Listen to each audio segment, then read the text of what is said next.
अभी मैं करेले भून रही हूँ।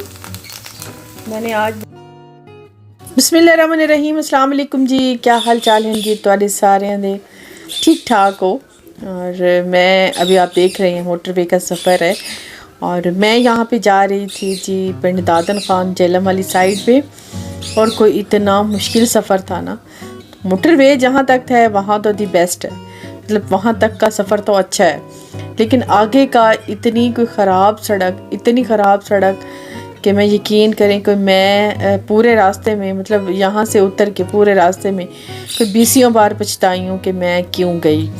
क्योंकि मेरा जाने का बिल्कुल ही इरादा नहीं था। एक तो रमज़ान शरीफ है और फिर अम्मी ने रोज़े रखने, रुमान ने रोज़ा रखना, लेकिन बस कुछ चीज़ें होती हैं जो हम मजबूरी के तहत करते हैं। फौतगी हो गई थी, असल में मेरी सास की बहन फौत हो गई थी बड़ी, तो जाना था तो जाना ही था। तो पहले तो मैंने कहा कि कोई बात नहीं आप चले जाएं, क्योंकि सफ़र बहुत दूर का है और टाइम नहीं है। रमज़ान में निकलना बहुत ही मुश्किल हो जाता है घर से, तो पूरे घर की रूटीन ख़राब हो जाती है। कुछ मेरी भी इसी तरह हुई और वापसी पे आके फ़ातिमा की कुछ इतनी तबीयत ख़राब हो गई कि उसे फौरी तौर पे मुझे एमरजेंसी में लेके जाना पड़ा, क्योंकि वो इतना ज़्यादा सफ़र करने की आदी बिल्कुल नहीं है और उसकी हेल्थ भी इस चीज़ का नहीं अलाउ कि वो इतना सफ़र करे, क्योंकि खाने पीने की उसे हो जाती है और बेआरामी हो जाती है। बस इस तरह करके ना मैं ख़ुद वापस आके 2 दिन ऐसे समझे कि मेरा जहन बिल्कुल ही माउफ हो गया, समझ ही कुछ ना आई कि मैं क्या करूं और क्या ना करूं।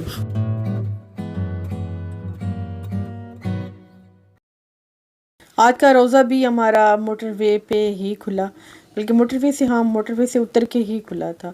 तो यहाँ पे रुके थे नमाज के लिए, यहाँ पे रुके नमाज पढ़ने के लिए। सुबह के हम निकले थे और तकरीबन हम लेट नाइट 11 बजे का टाइम था तो पहुँचे थे। खैर सारी रात तो बारिश बरसती रही। सुबह उठे हैं तो कुछ ऐसा मौसम था, बिल्कुल आसमान धुला हुआ था। ये पहाड़ों के बीचों बीच है पिंड दादन खान ना, और बहुत लंबा सफ़र है, बहुत ही गंदा सफ़र है। मतलब इतनी गंदी सड़कें हैं, टूटी फूटी, अभी बन रही हैं, पता नहीं अल्लाह जाने कब बनेंगी। टूटी फूटी, इतनी गंदी, इतना गंदा सफ़र, और ऊपर से सारा पहाड़ी सफ़र। मतलब मिट्टी के पहाड़ है ना, वो पत्थर वाले पहाड़ नहीं है। इस साइड पे मिट्टी वाले पहाड़ हैं, और मिट्टी वाले पहाड़ों पे जब बारिश होती है तो नीचे इतना गदला, मतलब ऐसे ऐसे सारा कीचड़ ही कीचड़ होता है, तो वो फिर गुजरना नामुमकिन ही समझें, इतना गंदा सफ़र था।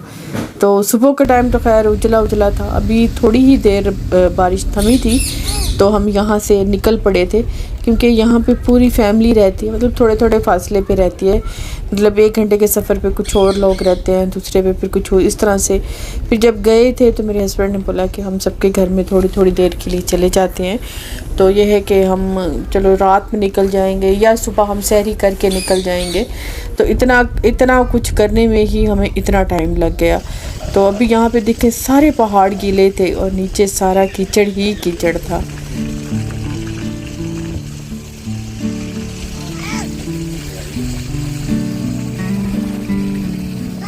पहाड़ तो खैर देखने में अच्छे थे, लेकिन मतलब सब्ज़ा सिर्फ नीचे था। जैसे इधर मरी वाली साइड पे है ना कि पहाड़ों पे ही सारा सब्ज़ा होता है, लेकिन यहाँ पे मिट्टी है ना तो सब्ज़ा बहुत कम। मतलब नीचे जो मैदानी इलाके ना वहाँ पे सब्ज़ा है, बाकी सारी ऊपर सिर्फ मिट्टी है। मिट्टी के बड़े बड़े मतलब ऐसे बड़े बड़े ढेले से होते हैं। और दरिया जेलम का जो यहाँ पे हेड है, इससे पता नहीं कौन सा हेड है, मुझे अब इस टाइम याद नहीं है, लेकिन उस टाइम बोल रहे थे, इस टाइम मुझे याद नहीं आ रहा।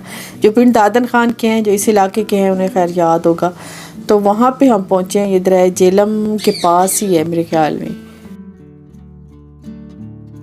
तो ये अभी मैंने पढ़ा है, ये पीटी खान रसूल बिराज है। यहाँ पे हम थोड़ी देर के लिए बस रुके थे और यहाँ पे इतना पानी था। इस साइड से तो खैर पानी बिल्कुल खामोश था, लेकिन इसकी दूसरी वाली साइड पे ना जो सड़क पार है वहाँ पे पानी को इतना शोर था।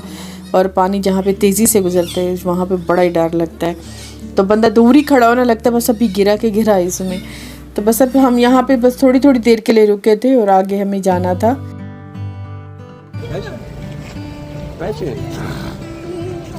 थोड़ी थोड़ी देर के लिए यहाँ पे रुके थे। यहाँ पे वैसे खाना पीना तो कुछ भी नहीं था क्योंकि सभी लोग को रोज़ा था और ठंडा था मौसम, क्योंकि पूरे रास्ते ही बारिशें होती गई थी और वहाँ पे भी मुसलसल बारिशें थी। मतलब वहाँ पे तो ज़्यादा थी, सेकंड के लिए नहीं रुक रही थी, बस थोड़ी थोड़ी देर के लिए रुकती थी और वरना पीछे से हो रही होती थी। आगे जाते तो वहाँ पे थोड़ी देर के लिए नहीं होती, आगे फिर थोड़ी देर सफ़र करते तो फिर बारिश होती। इस तरह करके ना सारी बारिशें थी। मौसम इतना ठंडा था, रोज़े का तो कोई नहीं लगता था, लेकिन सफ़र में ये होता है ना कि ज़रा खाने पीने से सफ़र अच्छा हो जाता है। तो खैर अभी हम घर ही पहुँचे थे, तो ये मेरी नंद का घर है। इधर पहुँचे हैं तो यहाँ पे भी शदीद बारिश कोई सारा दिन ही लगी रही। तो वो बेचारी तो बैठी नहीं, वो भी हमारे साथ ही रात के सफ़र की थकी हुई जागी हुई सारी रात की। तो वो लग गई थी अफ्तारी में और मैं थोड़ी देर के लिए मैंने रेस्ट लिया था, लेकिन जब उठी तो यहाँ पे भी इतनी तेज़ बारिश थी।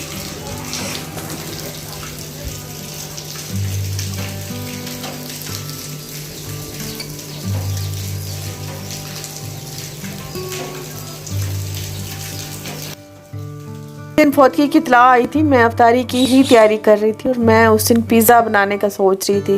मैंने सोचा कि आज ज़रा ब्रेड डो बना लेते हैं, उसका कुछ भी बना लेंगे, मतलब चिकन ब्रेड बना ली या उसका थोड़ा छोटे छोटे पिज़्ज़े बना लिए। तो बस मेरा ज़रा आज ना मतलब जिस दिन मैं बना रही थी तो उस दिन मेरा फ्राई करने को कुछ भी दिल नहीं था। हालांकि फिर मैं फ्राई करके तो जब इतला आई तो फिर मैं साथ में ये रोल और समोसे वो घर में ही रखे थे, वो मैं फटाफट बना लिए थे। साथ में मैंने फ्रूट चाट बना के रख ली थी, मुझे पता था कि रास्ते में ही रोज़ा खुलेगा तो ये फिर बड़े काम आएंगे। और वाकई में वो बहुत काम आया, क्योंकि जिस जगह हमने वहाँ पे खड़े होके मोटरवे से उतर के, वो सुनसान इलाका था, जब वहाँ पे तो अजान भी नहीं आ रही थी। तो फ़ोन किया कि पूछा कि आप हमें बताएं कि रोज़े का हो गया, मतलब अफ्तार हो गया, हम रोज़ा अफ्तार कर लें। तो इस तरह से हमने रास्ते में रोज़ा अफ्तार किया, वरना हमें समझ ही नहीं आ रही थी कि हम किस जगह खड़े हैं। कुछ इतना सुनसान सफ़र था, सच में मैंने इतना सफ़र अजीब मैंने नहीं किया, नेक्स्ट मैं कभी भी नहीं करूँगी। तो खैर जो चीज़ें मैं रख के गई थी फ्रिज में वो वैसे ही थी। तो घर आके भी मेरा कुछ दिल नहीं कर रहा था कुकिंग को, बल्कि मुझे समझ ही नहीं आ रही थी, दिल नहीं मुझे समझ ही नहीं आ रही थी, मेरा जहन कुछ इतना ज़्यादा बंद था। तो ब्रेड निकाल के तो मैंने सोचा कि चलो आज जो है चिकन ब्रेड और साथ में सैंडविचेस बना लेती हूँ, क्योंकि रोज़ा तो था ही। तो मैंने फिर बड़े गिरते पड़ते बस शरबत बनाया और सैंडविच और फ्रूट चाट बना के, बस मेरे हस्बैंड थे और फातिमा थी, मैं थी, मेरे बेटा, हमने फिर इस तरह से रोज़ा अफ्तार किया। और सैंडविच बनाने के लिए मैंने यहाँ पे काफ़ी सारे अंडे तोड़े थे, फिर उन्हें मैंने बॉयल नहीं करा था क्योंकि जो थोड़े थोड़े अंडे टूटे हुए थे जब आए थे।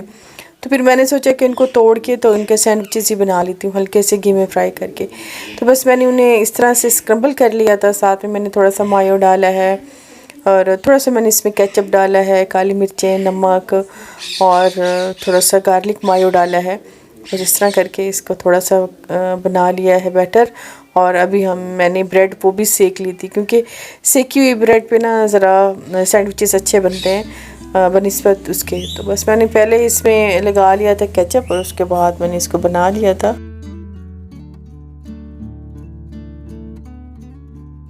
और इस तरह से मैंने थोड़े से बना लिए थे सैंडविचेस और डो भी बच गई थी, तो वो मुझे कुछ भी समझ नहीं आ रही थी। बस मैंने फिर उसको बड़े वाले पैन में फैला के पिज़्ज़े की तरह और उस पर सारी टॉपिंग करके, तो उसको मैंने नीचे तवा रख के ना, क्योंकि डायरेक्ट नहीं रखा, उस नीचे तवा रख के तो वो भी फिर मैंने पिज़्ज़ा बनाने के लिए रख दी। तो यहाँ पे ये देखिए मैंने सिंपल से बना लिए थे कुछ सैंडविचेस।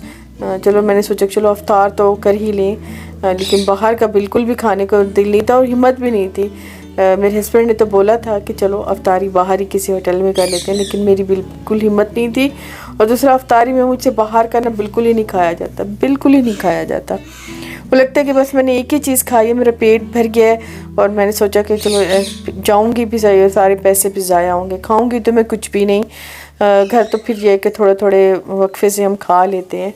तो बस अभी ही खाना बना लूँगी, इसकी थोड़ी देर बाद मैंने खाना बना लिया था।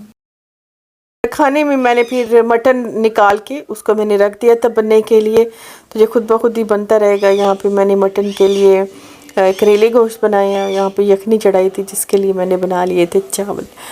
तो कुछ थकी हुई सी मेरी रूटीन है, लेकिन फिर भी मैंने सोचा कि चलो स्टार्ट लेती हूँ और उसके बाद जो भी होगा।